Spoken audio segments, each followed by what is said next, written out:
अस्सलाम वालेकुम my YouTube family. Tasty dhaba में खुश आमदीद। उम्मीद करती हूँ कि आप सब ठीक ठाक होंगे। अल्लाह पाक हम सबको बरकतों वाले रिज़्क़ से नवाज़े, आमीन सुम्मा आमीन। बारिशें हर तरफ शुरू हुई हुई हैं और अगर आपके इलाके में भी बारिश हो रही है तो आप गुलगुलों को छोड़कर, बरसाती पूरों को छोड़कर ये मज़ेदार से अंदरसे अपने घर में बनाकर बारिश को एंजॉय कर सकते हैं।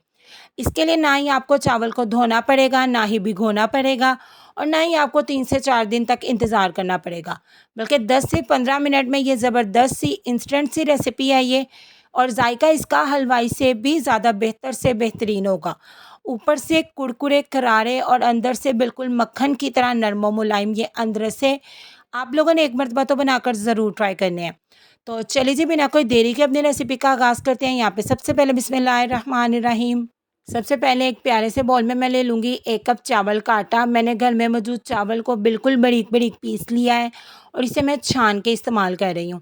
अगर आप बाज़ार से ले आते हैं तो वो वेल एंड गुड है, लेकिन अगर आप भी मेरी तरह घर में चावल को पीस रहे हैं ना, कोई भी किस्म का चावल है, तो आपने उन चावलों को अच्छे तरीके से पीस के तो छान के इस्तेमाल करना है और बिल्कुल इस तरीके से ना उसे पाउडर फॉर्म में ले आना है। मेजरमेंट का आपने हाथ से ख्याल रखना है इस रेसिपी में। जो भी आप 1 कप घर का सेट कर रहे हो ना, उसी से आपने सारी चीज़ें लेनी है।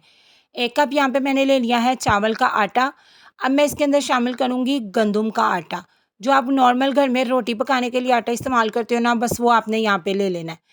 1/4 कप मैंने ले लिया है गंदम का आटा और 1 कप मैंने यहाँ पे लिया है चावल का आटा। गंदम का आटा भी इसके अंदर शामिल कर देंगे। हाफ़ टी स्पून इलायची का पाउडर शामिल करूँगी और अब इन तीनों चीज़ों को ना आपने मिक्स कर लेना है।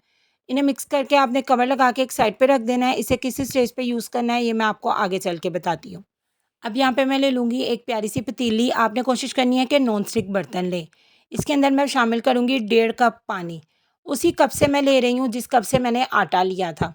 1.5 कप पानी इसके अंदर शामिल करेंगे और इसके नीचे मीडियम आँच आपने ना जला देनी है, तेज़ आँच आपने बिल्कुल नहीं करनी। अब यहाँ पे ये वाला टेबल स्पून है मेरे पास, इस टेबल स्पून से यहाँ पे मैंने तकरीबन 6 टेबल स्पून चीनी के ले लिए हैं। चीनी मैं इसके अंदर शामिल कर दूँगी। अब आपने इसको मिक्स करना है और चीनी के ना इस पानी के अंदर अच्छे तरीके से हल होने का आपने इंतज़ार करना है। आपने इसको बॉयल नहीं आने देना, इसका कोई शीरा नहीं तैयार करना।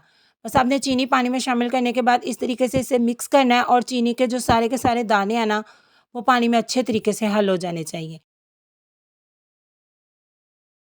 यहाँ पे देखिए चीनी पानी में अच्छे तरीके से ना मिक्स हो चुकी है, तो जो आटा हमने तैयार करके रखा हुआ है ना, वो सारा का सारा इसके अंदर शामिल कर देंगे। अब आपने लो फ्लेम कर देनी है और इस आटे को ना इस पानी के साथ आपने मिक्स करना है। ये इस कंडीशन में आ जाएगा, आपने टेंशन बिल्कुल नहीं लेनी। आपने एक चम्मच की हेल्प से इसको अच्छे तरीके से मिक्स करते जाना है। तो जब तक मैं यहाँ पे इसे मिक्स कर रही हूँ, अगर अभी तक आप लोगों ने मेरे चैनल को सब्सक्राइब नहीं किया तो अभी जाके मेरे चैनल को सब्सक्राइब कर दें। वीडियो अच्छी लगी तो इसे लाइक, शेयर और कमेंट करना तो बिल्कुल नहीं भूलना और बेल आइकन को भी ज़रूर प्रेस किया करें ताकि आगे आने वाली वीडियोस आप लोगों को सबसे पहले देखने को मिले, है ना। तो आपने 3 टेबलस्पून घी लेके ना इसके अंदर शामिल कर देने हैं। आपने घी शामिल करना है, ऑयल नहीं शामिल करना, क्योंकि घी से ये ना बहुत ही खस्ता से बन के तैयार होंगे। 3 टेबलस्पून इसके अंदर घी शामिल कर देंगे और अब आपने इसे मिक्स करना है। तब तक अब आपने इसे कुक करना है बिल्कुल लो फ्लेम के ऊपर, तब तक ये जो आटा है ना वो अच्छे तरीके से ना यकजान नहीं हो जाता। तब तक आप लोगों ने ना इसे मिक्स कर लेना है। मुसलसल चम्मच आपने हिलाते रहना है और तेज़ आँच बिल्कुल नहीं करनी, नहीं तो क्या होगा कि ये जो चावल का आटा और वो पानी है ना, ये जल जाएगा। तो इसे अच्छे तरीके से मिक्स करते जाएँगे इस फ़ॉर्म में आने तक के लिए। जैसे ही आटा इस फॉर्म में आ जाएगा, आपने फ्लेम को ऑफ कर देना है और इसको एक खुले बर्तन में यानी परात में, जिसे में हम लोग आटा गूँथते हैं ना, उसके अंदर ट्रांसफ़र कर देना है। इस आटे को ना परात में आपने ना फैला के रख देना है ताकि ये जल्दी-जल्दी ना नीम गर्म हो जाए। ठंडा आपने हरगिज़ नहीं करना। जब ये नीम गर्म हो जाएगा ना, तब तक आपने ना इसका वेट कर लेना। आप चाहे तो पंखे के नीचे भी इसे रख सकते हैं, सिर्फ़ 2 से 3 मिनट के लिए, उतनी देर में ये नीम गर्म हो जाएगा। तो जैसे ही अब ये इस तरीके से नीम गर्म हो जाएगा, मैं क्या करूँगी, हथेली की हेल्प से ना अब हम इसे मसल-मसल के गूँध लेंगे। आपने इससे ना इतना गूँथना है कि ये चिकना हो जाए, यानी ये अच्छे तरीके से ना बिल्कुल एक डो की फ़ॉर्म में आ जाए। पास आपने पानी रख लेना है। अगर आपको लगे कि ये स्टिकी हो रहा है, तो आपने बिल्कुल 1-2 ड्रॉप इसके अंदर पानी ऐड करते जाना है और इस तरह हथेली की हेल्प से मसल-मसल के ना इसको गूँध लेना है। तकरीबन 2 ढाई मिनट लगेंगे और ये अच्छे तरीके से गूँध जाता है। यहाँ पे देखिए मैंने भी आटे को अच्छे तरीके से गूँध लिया है, इस डो को, और ये अब बिल्कुल भी स्टिकी नहीं रही। इस फॉर्म में आने तक के लिए ना आपने इसको ना गूँध लेना है। अब इसे रेस्ट देने की ज़रूरत बिल्कुल भी नहीं है। अब आपने क्या करना है, इसके ना पहले तो आपने हाथों को ऑयल से ग्रीस कर लेना है और इसके चारों तरफ ऑयल लगा देना है ताकि इसके ऊपर खुश्की बिल्कुल भी ना आए। अब आपने थोड़ा-थोड़ा पोर्शन लेते जाना है, तकरीबन 1 टेबलस्पून जितना अदरसा बन के तैयार होता है, इसे मीठे पकोड़े भी बोलते हैं, उतना आपने मिक्सर लेते जाना है और इसकी एक बॉल बनाती जानी है। आपकी डो बिल्कुल परफेक्ट गूँधी हुई है, इसकी निशानी एक बहुत अच्छी ये है कि जब आप लोग इससे बॉल बनाओगे ना, तो बॉल में जो क्रैक है ना, वो बिल्कुल नहीं पड़ेंगे। इस तरह अच्छे तरीके से आप लोगों ने ना इसको इसकी बॉल बनानी है और अगर आपकी बॉल में भी क्रैक नहीं बन रहे, तो इसका मतलब ये है कि आपके जो अदरसे की डो है, वो बिल्कुल परफेक्ट गूँधी गई है। अगर इसमें क्रैक पड़ेंगे, तो इससे क्या होगा, तो फिर ये ना ऑयल में जाके ना बिखर भी सकते हैं। इसी तरह मैं सारी की सारी बॉल्स तैयार कर लूँगी। आप चाहें तो जैसे-जैसे बॉल तैयार करते जाएँ वैसे-वैसे ही आप इन्हें ना जो तिल है वो भी लगा सकते हैं। लेकिन मैं यहाँ पे जल्दी-जल्दी सारी की सारी बॉल्स बना के एक मरतबा तैयार कर लूँगी। और अब यहाँ पे मैंने ले लिया है तकरीबन 1/4 कप है मेरे पास तिल का। सफ़ेद तिल मैं यहाँ पे यूज़ कर रही हूँ। कसूरी अदरसे में यही यूज़ होते हैं और बहुत ही कमाल का फ्लेवर देते हैं। एक-एक लड्डू पकड़ते जाएँगे और हल्के हाथों से इसके ऊपर ना तिल लगा लेंगे, इसको हल्के हाथों से आपने प्रेस करना है, तो ये इसके ऊपर ना सेट हो जाएँगे। आपने बिल्कुल टेंशन नहीं लेनी कि कुछ तिल सेट हो रहे हैं, कुछ नहीं हो रहे, ये बिल्कुल खुद ब खुद सेट हो जाएँगे। बस आपने हल्के हाथों से ना इसे रोल कर देना है। बस इसी तरह मैं सारे के सारे जो लड्डू हैं वो तैयार करके एक प्लेट में रखती जाऊँगी।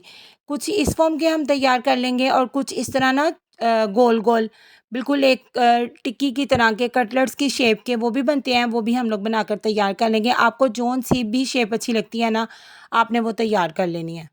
यहाँ पे मैंने एक कढ़ाई में घी को मीडियम आँच पे गरम कर लिया है और जब आप इसमें लड्डू शामिल करो ना, बिल्कुल इस तरीके से हल्के-हल्के बबल्स आने चाहिए। बस इतना टेम्परेचर होना चाहिए ऑयल का और आपने इसमें ओवर लड्डू बिल्कुल नहीं डालने। जितनी आपकी कढ़ाई में स्पेस है ना, बस आपने उतने शामिल करनी है। एक बार में आपने तकरीबन 4 से 5 अदद जो लड्डू हैं ना, वो ना इसके अंदर शामिल करने हैं। जैसे ही आप लड्डू इसके अंदर शामिल करेंगे, हल्के-हल्के इस तरीके से तिल निकल जाएँगे, कोई मसला नहीं है। आपने जब एक साइड पे प्यारा-सा कलर आ जाएगा ना, तब आपने किसी चम्मच की हेल्प से ना इसकी साइड को चेंज करना है। इसे मीडियम टू लो फ्लेम पे आपने फ्राई करना है, ज़्यादा लो फ्लेम पे भी नहीं करना, नहीं तो ये बिखर जाएँगे और तेज़ आँच पे भी नहीं करना, नहीं तो इन पे कलर जल्दी आ जाएगा।